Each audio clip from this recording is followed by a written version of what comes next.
Live from our studios in Lagos, Nigeria. If you just joined us, this is still Enterprise Weekend on Enterprise Television. Now, to our main conversation for today. Festus Keyamo, Minister of Aviation and Aerospace Development, says some private jet owners use their aircraft for money laundering and drug trafficking.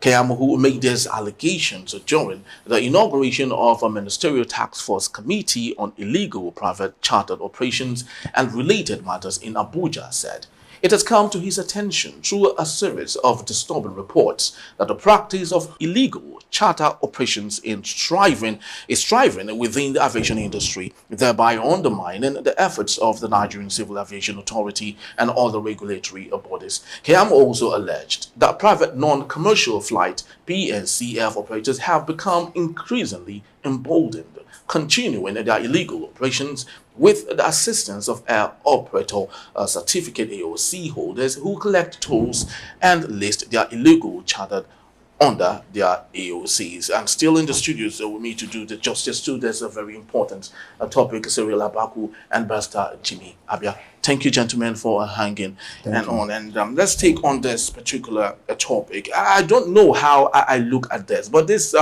it takes me back to 2016.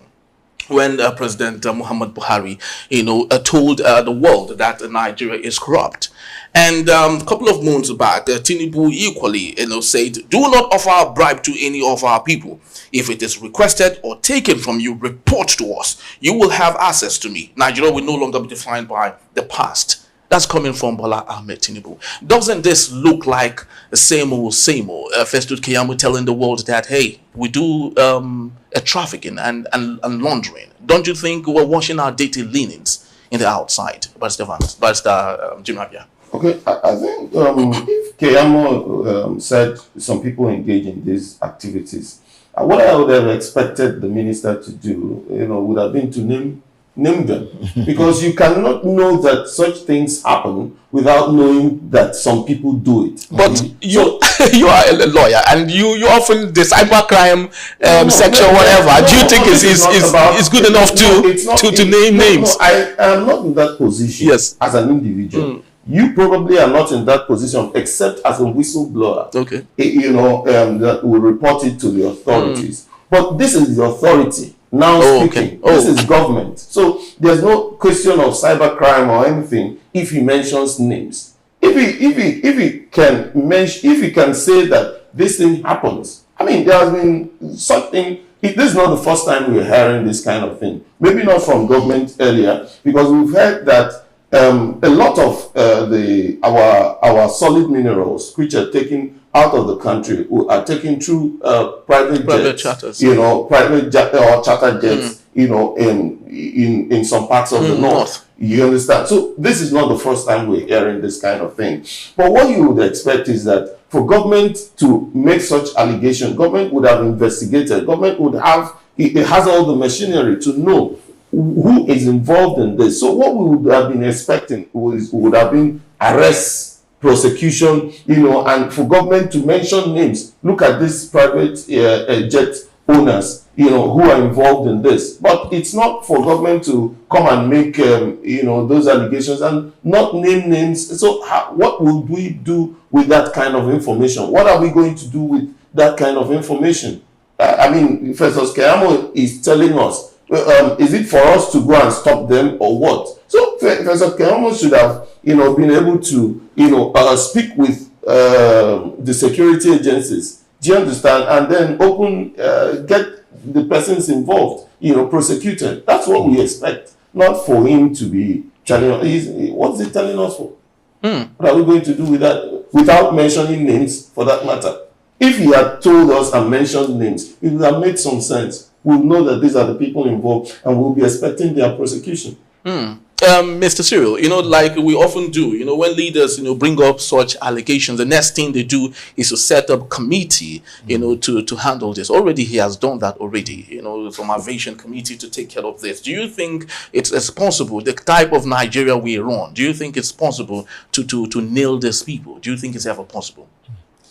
There's a lot in my head right now. I just try to unpack them and bring them out one by one. One part of my mind tells me that the committee has formed. he has done his job. It's the normal thing, you know. Just come out and make an allegation, then form a committee, and that's where it ends. If anything happens, the committee. But it is even more disturbing. To the minister, quoting the minister, he said that he has become alerted through a series of disturbing reports. From who? From the office of the National Security Advisor. So now we are looking at some. Let me even read a portion of the thing he said. Please do. Let me read this.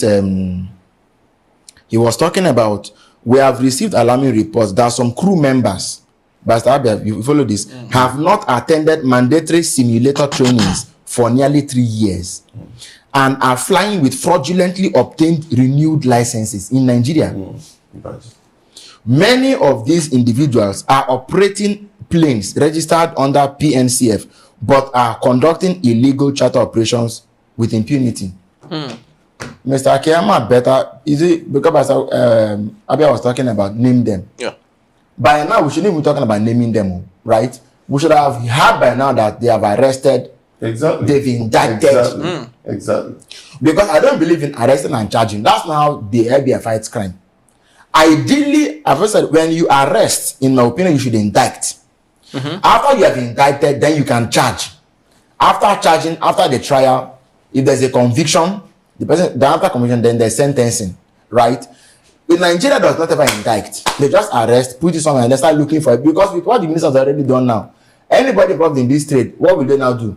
They quickly scamper, hide the evidence. Or they will say, if that's all the minister can do, then they become even more emboldened. Let me say this.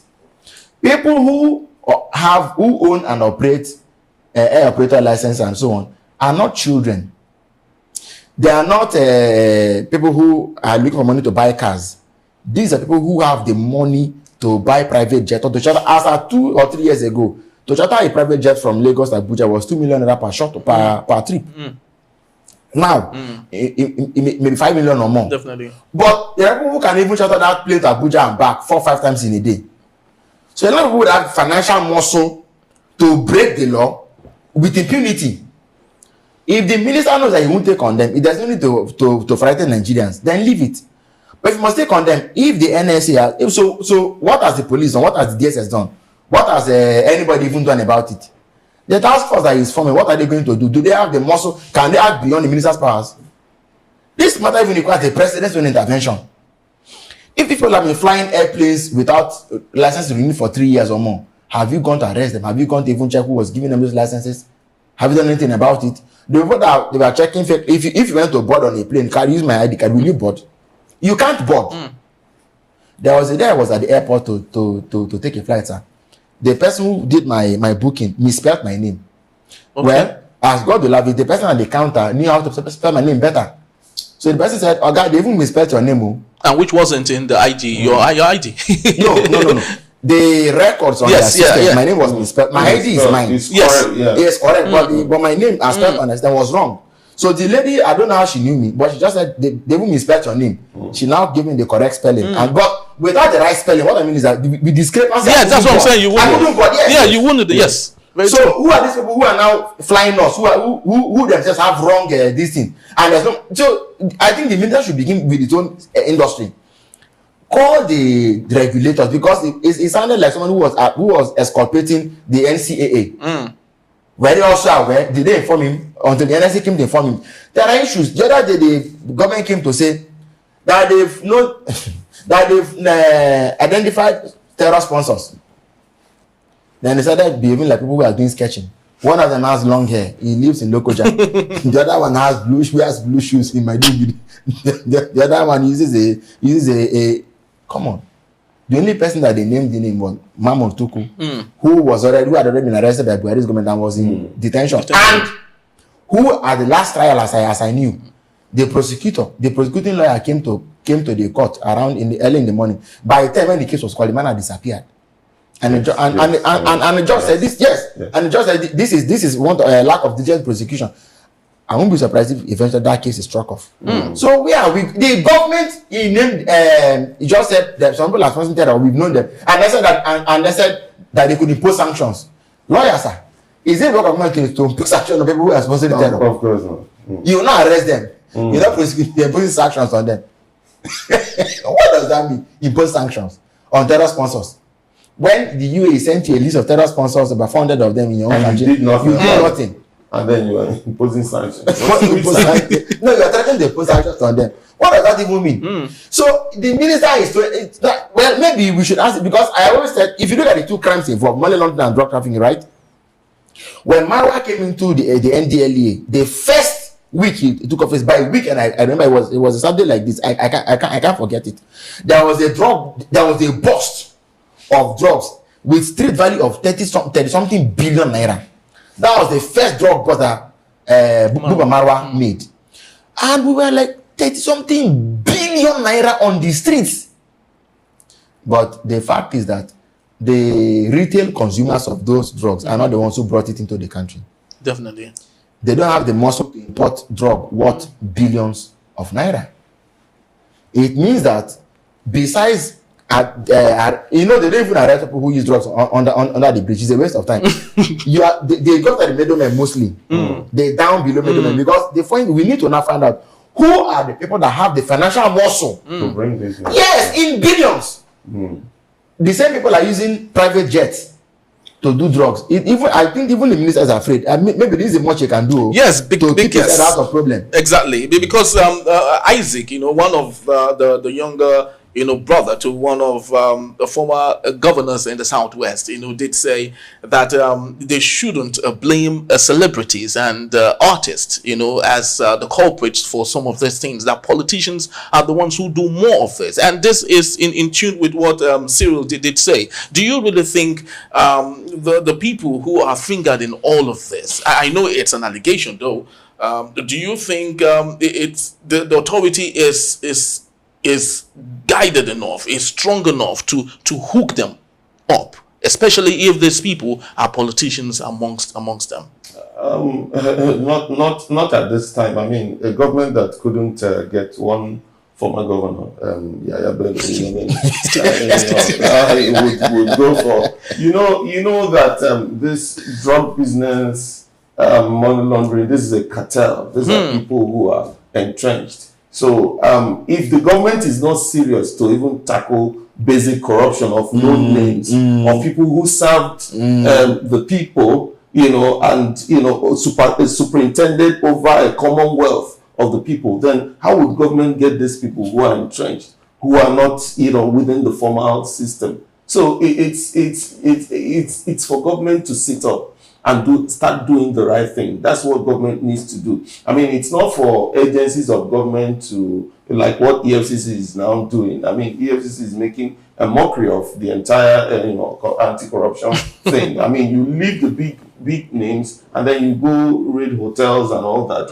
I mean, there's more important things. People who have, if you're able to get those who have superintended over the commonwealth of the country, you would have dealt with serious corruption, but especially in the public sector, and then you can now come up to other things. But when you leave that and you're chasing shadows, and that's what it seems that government is doing. So I do not know how government would end up tackling this particular one, because drug business, money laundering, these are, and don't forget that even if some people in government are also involved in this kind of thing. I mean, some of the governors that were charged in the past, that were prosecuted in the past. I mean, there's always a case of money laundering. There's always a case of money laundering. So it's also people within government that do this thing. So how are you going to get them? How are you going to get these people? So that's the question. Like Cyril said, it's possible that the minister himself is trying to play safe. So trying to play safe. I think just like Pastor Jimmy did say, it's a big networked business. It's basically international. If you ask me, in the United States of America, they're still trying to grasp that, drug cartels, laundering and so on and so forth. Do you think it's time enough for us to start maybe calling in international friends to help us, nail this? Because of course, just like it's not just a domiciled in Nigeria; it's an international thing. If I won't be mistaken, for what I'm going to say. Don't misunderstand what I'm going to say, Henry. But these demons are better than drugs, though. Demons. Demons. Explain, please. Who are you going to call? How many people in the world take on drug cartels? This drug business, let me just tell you one story. One day, not here, at a TV station, we produced a program on this same drug problem. And then we aired the program. So the manager of the station later called and said, wow, this topic you discussed, where did you get the story from? I went back to the internet, I didn't see the story again. Wow. They are chopped off the opening, and this is one of Nigeria's most prestigious institutions in the name of a media house. So how did you defend that? I told him how see this question that you're asking me back, Henry. So now you heard about the fact that in Ikoyi, yes, that soldiers, that people in uniform opened fire on NDLA officials and that there was a shootout. This same drug problem. The other time we had that along the beach in Lekki, that there was a shootout between NDLA and drug people, and that the people ran into the bush. I never had one time. I never had one time when they said that they required anybody. They didn't require bodies. And I was wondering, how the NDLA have shootout with the drug people? They escaped with the consignment, and not even one person was gone down. But what happened in Ikoyi, I think was on Kingsway. Is it Kingsway? Awolowo Road, right? Yes, I think it was Awolowo. There was open gunfight. And I was wondering, how did they escape? Because that place is like, it's not the place where you have many outlets. Yeah, definitely. So how did they escape? People don't take on cartels. It is easier. When I say demons are better, if I lay my hands on somebody who is possessed, the demon can leave. But these drug people, you never know who is who. You never know who. And countries that allow drugs to be entrenched, those governments are gone for good. Look at Mexico. Look at places like Colombia and so on. Fighting the cartels is as good as being the cartels are better armed than even your army. We've seen these things: illicit financial flows, terrorism, sophisticated gun markets, right? Money laundering. That's why governments fight illicit finance, because it doesn't wind up anywhere else other than the cartels. You see, their monies don't go to the banking system. I hope you know.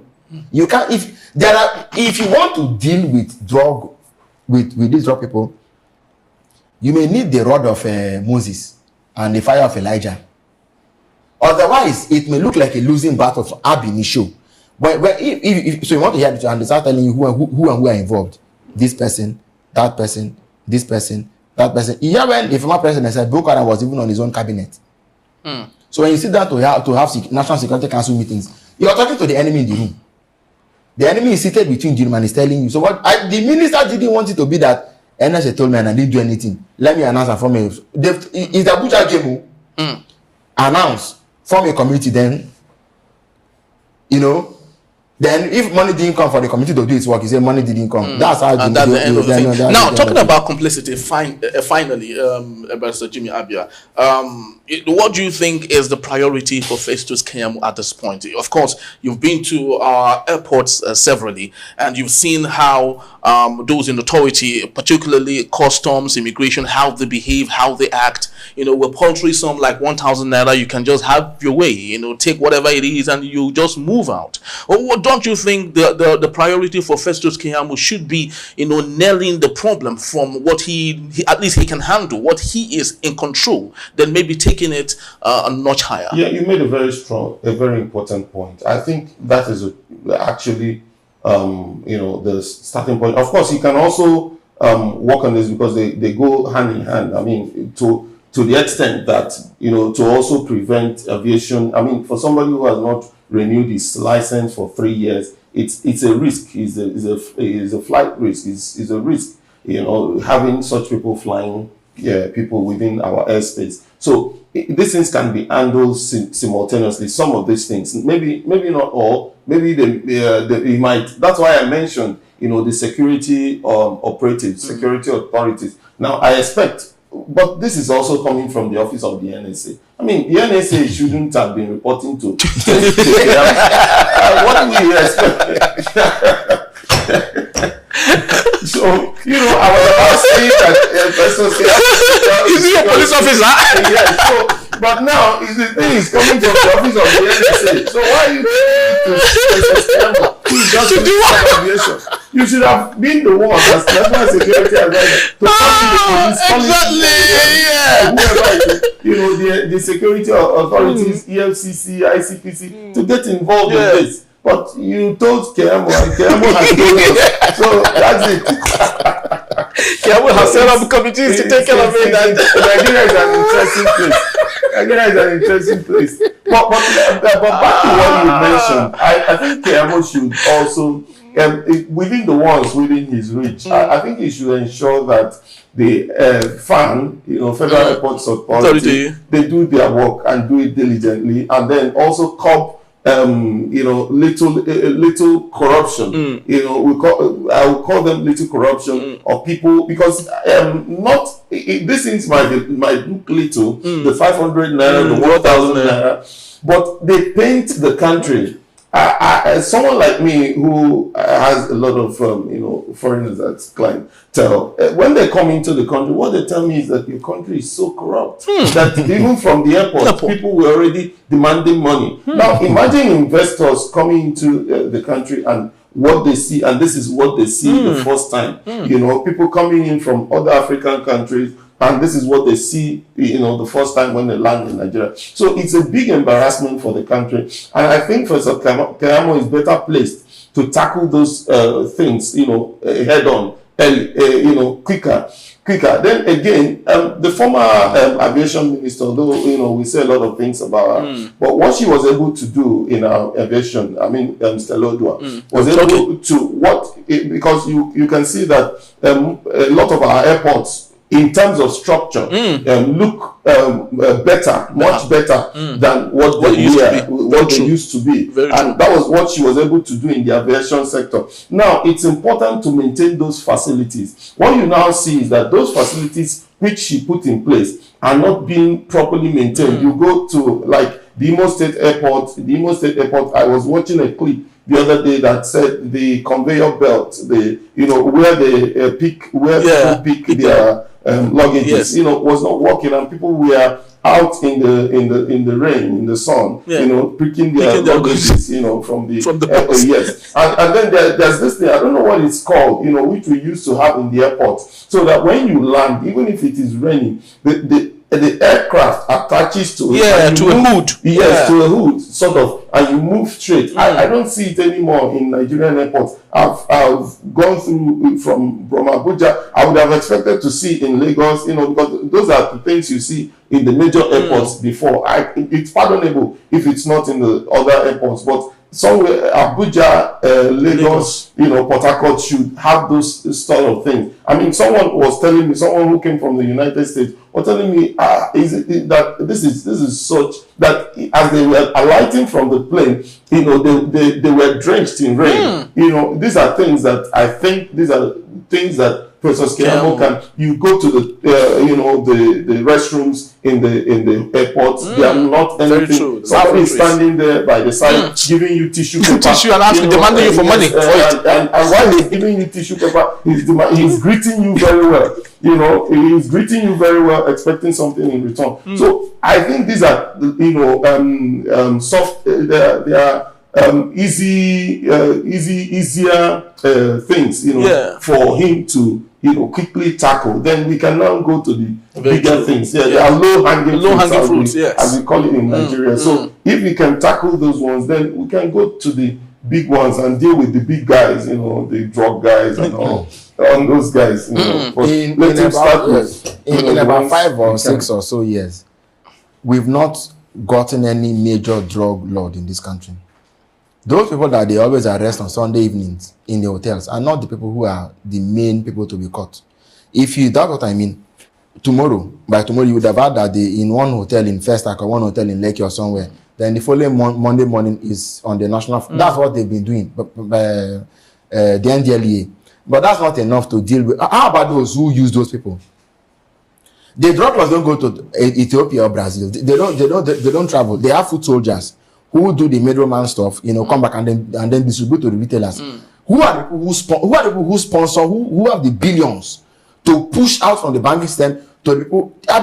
So it is when you cut them off actually that you would have seen the market lose steam. But if you keep on arresting people who can be dispensed with and they can recruit more, the way our economy is today is a fertile ground to recruit people for anything. So they keep having recruits, and it won't solve the problem. Because we must go after those. Yeah, so we must go after the people who have the war chest to control and coordinate. Because any country, like I said, that allows drug market to first and become strong, I can assure you, it will be very, very onerous cutting them off. It will be very onerous cutting them off. Very true. They will sponsor governorship elections. They will sponsor senatorial elections. And they are not fools. They take particular care in ensuring who gets what in government. You see, sometimes when you talk of deep state or the government within government, in Mexico, I told you, drug cartels have armies that are trained at guerrilla warfare that can match an army part of dollar for dollar. So that is why even the Mexicans have to rely on the DEA in America, even sometimes US Special Forces to come and help them. What is that? The reason America will even do it, Barrister, is because of this geographical connubiation. If you don't fight it outside your borders, it will definitely come into your country. Yeah. You that you are far away in Africa, what are you what's it to be benefiting? If they tell you that somebody on your cabinet is involved in that and you can't do anything about it, the Americans told the former Nigerian president, said, this man that we've arrested, he told us to arrest him. There is somebody on the cabinet that stole more money than he did. Give him to us. He refused. They set him free. The next thing we had was that the man escaped from London. He didn't escape from any. They set him free. He didn't escape from British police. He was set free. Because they told the president, said, this man you told us to arrest, there is a more corrupt person who is closer to you. Give him to us. And the president didn't want to let that happen. So until we have the sincerity of intention and a genuine will to clean up the Aegean stables, don't let us make pretense about what the minister said. Even that's the much you can you imagine? That's all that government can do. Say two fighting, then they run away. Very true. Just like you did say, sincerity of intention, and the truth remains that laundering and illicit drug, trade, it's very bad for any economy, especially knowing that Nigeria is still hanging on the level line. It's very, very so unfortunate, and we hope that those in authority will do the needful and ensure that we have a safe country to be in. Thank you, Cyril Abako, for being part of our show. Pastor Jimmy Abia, thank you so very much always for making our time to be part of our show today. But most importantly, we'd love to say thank you to you for giving us your time whenever we do call. Please do visit our website daily at www.enterprisetvnews.com, and also like, comment respectfully, and follow us on all our social media platforms at Enterprise TV7. I am Henry Igwebike. I'll see you for yet another great time. Thank you for watching, and bye-bye from us.